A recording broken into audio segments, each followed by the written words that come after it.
ভালো থেকো রঙ্গনা। পর্ব ১৩। বাহিরে তুমুল বর্ষণ, বৃষ্টির নৃত্যে প্রকৃতি মুগ্ধ। হলুদ আলোয় জ্বলজ্বল করছে মায়াবী মুখখানি, যা পুরুষের সুঠাম হাতের কবলে নিতান্ত নিষ্পাপ দেখাচ্ছে। মনে হচ্ছে দু হাতের আঁচলে যেন ফুটন্ত পদ্ম। কন্যার চক্ষু প্রায় নিভু নিভু, শরীর থেকে অসহনীয় একটা উত্তাপ বের হচ্ছে। সেই তাপেই ঘোর নামছে চোখে, মস্তিষ্ক ফাঁকা অনুভব হচ্ছে। প্রেমিকের চিত্ত তা দেখে উন্মাদ প্রায়, ছটফটিয়ে উঠছে প্রেম পায়রা। চিন্তিত চেহারায় কয়েক ভাঁজ পড়ল। আলতো কণ্ঠে জিজ্ঞেস করল, ঠিক আছো রঙ্গনা? ভীষণ জ্বর তো শরীরে? শরীরের উত্তাপ দেখেছেন, আর মনের উত্তাপ লাগছে না বুঝি? ওটা ছুঁয়ে দেখা যায় না বলে কি ব্যথা কম না? তাপ কম শুনি।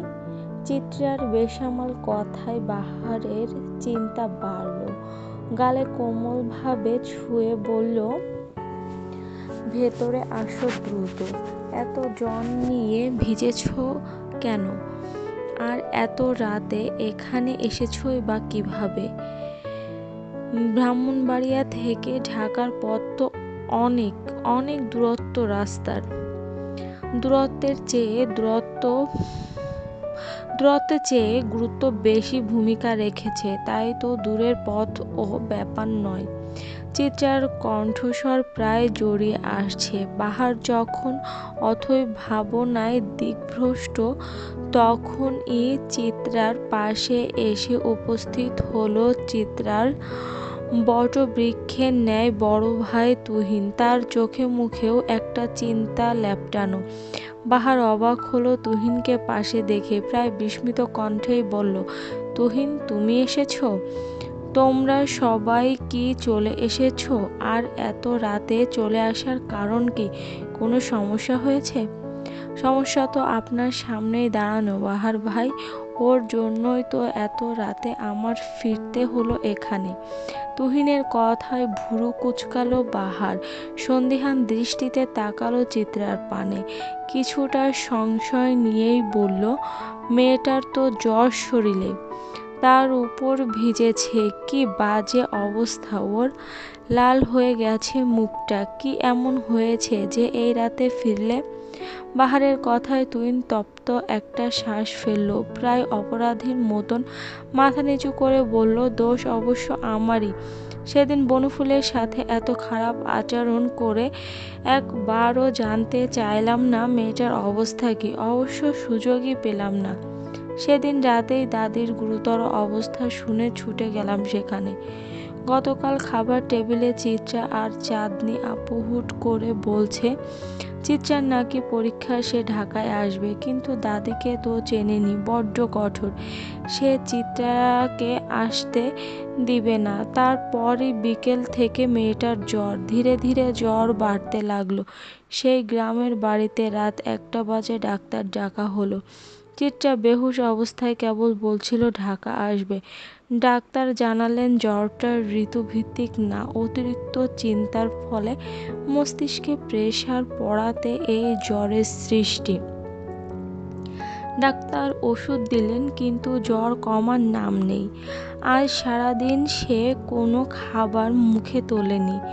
তার এক আবদার, সে বাসায় আসবে। কিন্তু দাদি এক কথার মানুষ, সে চিত্রাকে এ অবস্থায় কোনো রকমে ঢাকায় আসতে দিবে না। অতঃপর আমি আর না পেরে তাকে আশ্বাস দিলাম আমি নিয়ে আসব ওকে। সবাই যখন রাতের খাবার খেয়ে ঘুমালো, তখন ওকে নিয়ে রওনা হলাম। সাথে চাঁদনি আপুও আসছে।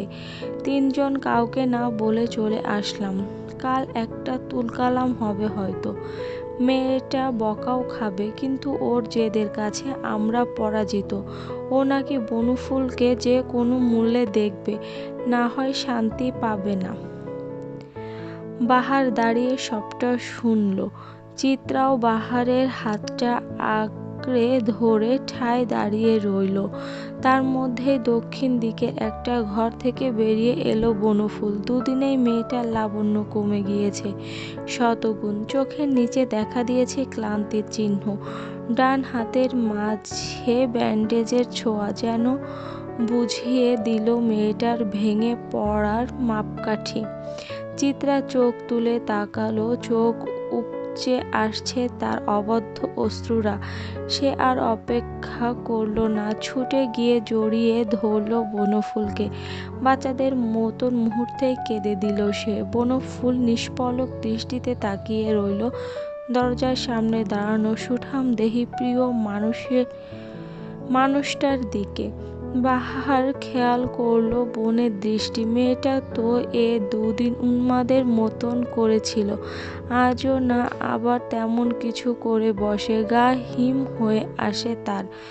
চিত্রার সাথে না আবার হিংস্রতা দেখিয়ে ফেলে। মেয়েটা যে তাহলে মানতে পারবে না বনফুলকে চিত্রা কতটা ভালোবাসে তা কারোরই অজানা নয়।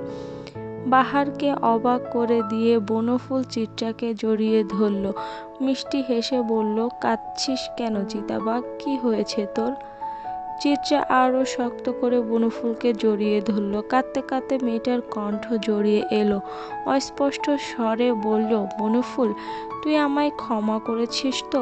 ক্ষমার কথা আসছে কোথা থেকে চিতাবাঘ? তোর সাথে কি আমার সেই সম্পর্ক? চিত্রা মাথা তুলল, বনফুলের ব্যান্ডেজ করা হাতটা আলতো ছুঁয়ে দিল। কাঁপা কাঁপা কণ্ঠে বলল, তোর হাতে ব্যান্ডেজ কেন বনফুল? কি হয়েছে তোর? চিত্রার প্রশ্ন পুরোপুরি এড়িয়ে গেল বনফুল। তোর শরীর তো মারাত্মক গরম চিতাবাঘ, শীতে কাঁপছিস, এই অবস্থা কেন শরীরের? চিত্রা উত্তর দিতে পারল না, তার আগে শরীরের ভার ছেড়ে দিল। বনফুল শক্ত করে আগলে ধরল মেয়েটাকে। ছুটে এলো বাহার আর তুহিনও। বোনকে ঝাপটে ধরল ভাই পরম যত্নে। ক্রমশ উত্তেজিত কণ্ঠে বলল, চিত্রা, এই চিত্রা, কি হয়েছে তোর? কি হলো তোর চিত্রা? শোন বাবু, কি হয়েছে তোর? ভাইকে বল। চিত্রা ততক্ষণে কথা বলার ক্ষমতা হারিয়েছে, জ্ঞান নেই এক ফোঁটাও। এত হইচই শুনে ছুটে এলেন বাহারের মা আয়েশা খাতুন। চিত্রা আর তুহিনকে দেখে আয়েশা খাতুনের মুখ গম্ভীর হয়ে গেল। কিন্তু চিন্তার একটা স্বচ্ছ রেখা দেখা গেল তার মুখ জুড়ে। সে ছুটে এলেন চিত্রার কাছে। চিত্রার গালে ছোট চড় দিয়ে কয়েকবার ডাকলেন ও মেয়েটাকে, কিন্তু ওর হুঁশ নেই। আয়েশা খাতুন ছুটে পানি নিয়ে এলেন, কয়েকবার চোখে মুখে ছিটালেন, তবুও ভাবান্তর ঘটে না মেয়েটার। আয়েশা খাতুন গম্ভীর স্বরে বললেন, ওকে ওর বাড়িতে নিয়ে গিয়ে ডাক্তার ডাকো, ভীষণ জ্বর তো শরীরে। তুমুল বৃষ্টিতে দাঁড়িয়ে আছে চাঁদনি, তার সামনেই দাঁড়িয়ে আছে মৃন্ময়। ছেলেটার চোখ মুখ শুকিয়ে আছে, কতক্ষণ যাবতই এভাবে দাঁড়িয়ে আছে, কিছু বলছেও না, আবার চাঁদনিকেও যেতে দিচ্ছে না। এক পর্যায়ে বিরক্ত হলো চাঁদনি, কিছুটা ধমকে বলল, মৃন্ময়, সমস্যা কি তোমার? এত রাতে রাস্তাতে কি তোমার? আর পথ আগলে দাঁড়িয়েছ কেন?